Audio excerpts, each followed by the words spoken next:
how quickly and with resilience you need to act in such times. So you need to make sure that your teams are upskilled, your teams are constantly engaged and driven and motivated to stay focused on the bigger picture and the bigger mission that you're trying to address. सबसे पहले मैं बात कर रही हूँ कि आप अपनी कंपनी को बड़ा कैसे करते हैं। पहली बात, I don't know how to say this in Hindi, but organisation को बिल्ड कैसे करना है, हमें उसको बड़ा कैसे बनाना है। तो सबसे पहले आते हैं आपके लोग जो आपके लिए काम करते हैं, योर एम्प्लॉइज, राइट। अब उनके लिए बेसिकली आपको बहुत इंटरेस्टिंग होता है, क्योंकि जब बिगनिंग होता है तो आप चाहते हैं कि सब आपकी तरह सोचें और सब आपकी तरह काम करें। सो उनको एंटरप्रेन्योरल कहते हैं, पीपल जो रिस्पॉन्सिबिलिटी और ओनरशिप लेना चाहते हैं, राइट। बट जैसे ऑर्गेनाइजेशन स्केल करते हैं, क्या होता है कि सबका एक बहुत प्री डिफाइंड रोल होता है। तो जो पहले आए थे और जिनको आपने एक्सपेक्ट किया था कि वो बहुत एंटरप्रेन्योरल होंगे, वो शायद नहीं, अब उनको वो इतने खुश नहीं रहते हैं, क्योंकि इतने सारे रोल्स नहीं होते उनके लिए और उनको एक स्पेसिफिक रोल पे काम करना पड़ता है।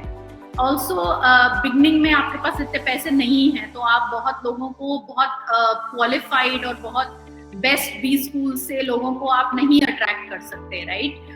बट जैसे आपके फंड्स इंक्रीज होते जाते हैं, कंपनी इंक्रीज होती जाती है, आपको मिड लेवल मैनेजर्स क्रिएट करने पड़ते हैं, विच मीन्स दैट आपको एक पर्टिकुलर स्ट्रैटा के लिए आपको प्रोफेशनल्स हायर करने पड़ेंगे, पीपल जो ऑलरेडी एक्सपीरियंस और एक्सपर्टीज के साथ आपके पास आ रहे हैं, राइट। तो ये तो सबसे पहले बात हुई लोगों की।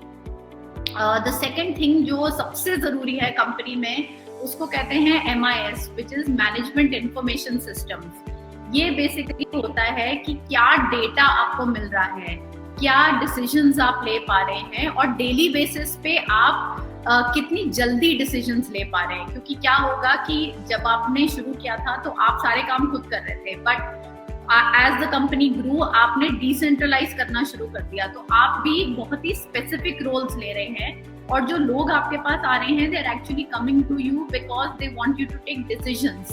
तो वो जानना चाहते हैं आपसे कि आप क्या करना चाहते हैं, और आपको बहुत क्विक होना पड़ता है।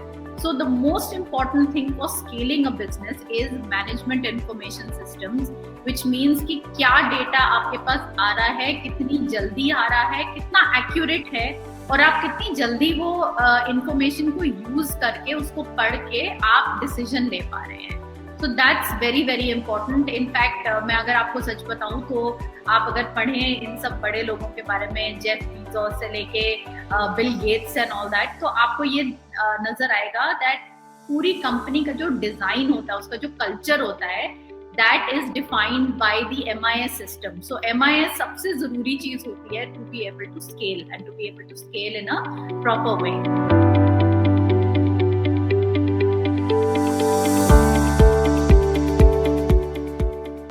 सबसे इम्पोर्टेंट चीज है, जैसे अदिति ने भी बहुत पहले बताया, वो है वर्कफोर्स और वो है टीम। टीम आपके साथ रहेगी, टीम आपको छोड़ के जाएगी, बिजनेस कैसे भी हो, लेकिन सबसे इम्पोर्टेंट चीज है कि टीम मैनेजर्स कैसे हैं।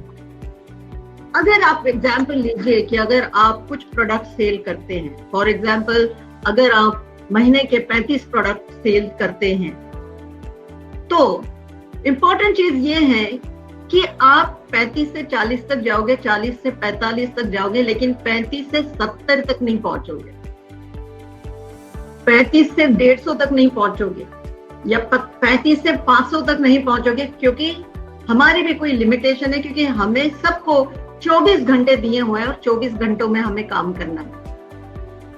बात सही है। और उसी के लिए हमें ज्यादा हाथों की मदद की जरूरत पड़ती है, और उसके लिए सबसे इंपॉर्टेंट है वो है टीम। और टीम जो वर्ड बना है, TEAM, टीम, आप देखिए कितने सुंदर तरीके से ये वर्ड बना है। टीम जो वर्ड बना है, इसी में इसका मीनिंग पूरा बंधा हुआ है। जैसे पहला वर्ड है टी, टी फॉर ट्रेन, बहुत जरूरी है। टी फॉर ट्रेन, बहुत जरूरी है कि आप अपने टीम को ट्रेन कीजिए। दूसरा वर्ड है ई, ई मतलब एंगेज।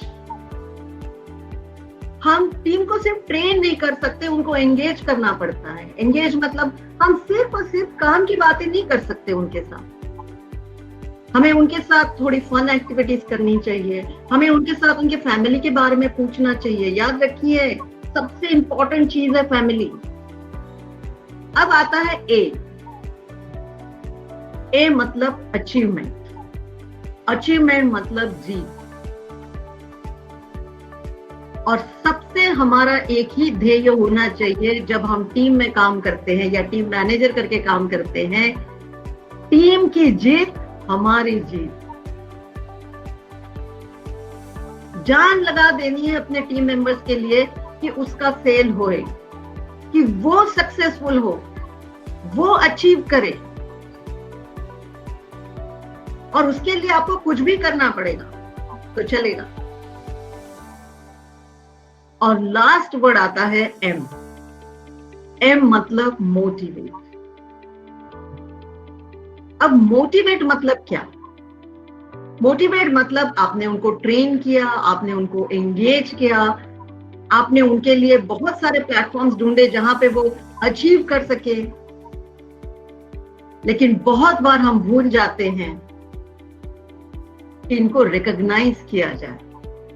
हम सबको वो लाइफ में याद होगा वो टाइम जब हम बहुत मेहनत करते हैं, बहुत खून का पानी कर देते हैं, बहुत मेहनत करते हैं, लेकिन हमारा मैनेजर है ना, वो रिकॉग्नाइज नहीं करता। चार लोग जब मीटिंग में बैठे हैं उनके सामने हमारी तारीफ नहीं करता, हमें कुछ लिखित में नहीं देता।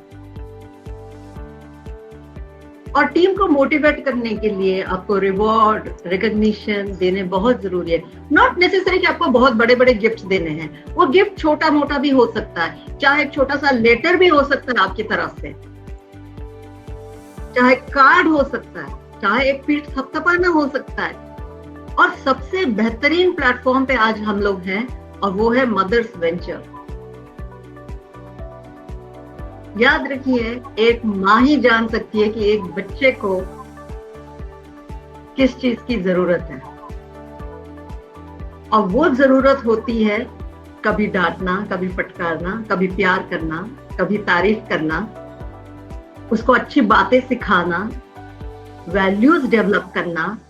और मुझे बताइए, अपने बच्चे की जीत में हमारे आंसू भर आते हैं, आंखें भर आती है, होता है नहीं होता है? वही टीम है। जब आपका टीम मेंबर कुछ अचीव करता है तो पीछे से ताली बजाने में जो फीलिंग है, वो फीलिंग किसी दूसरी चीज में नहीं आ सकती।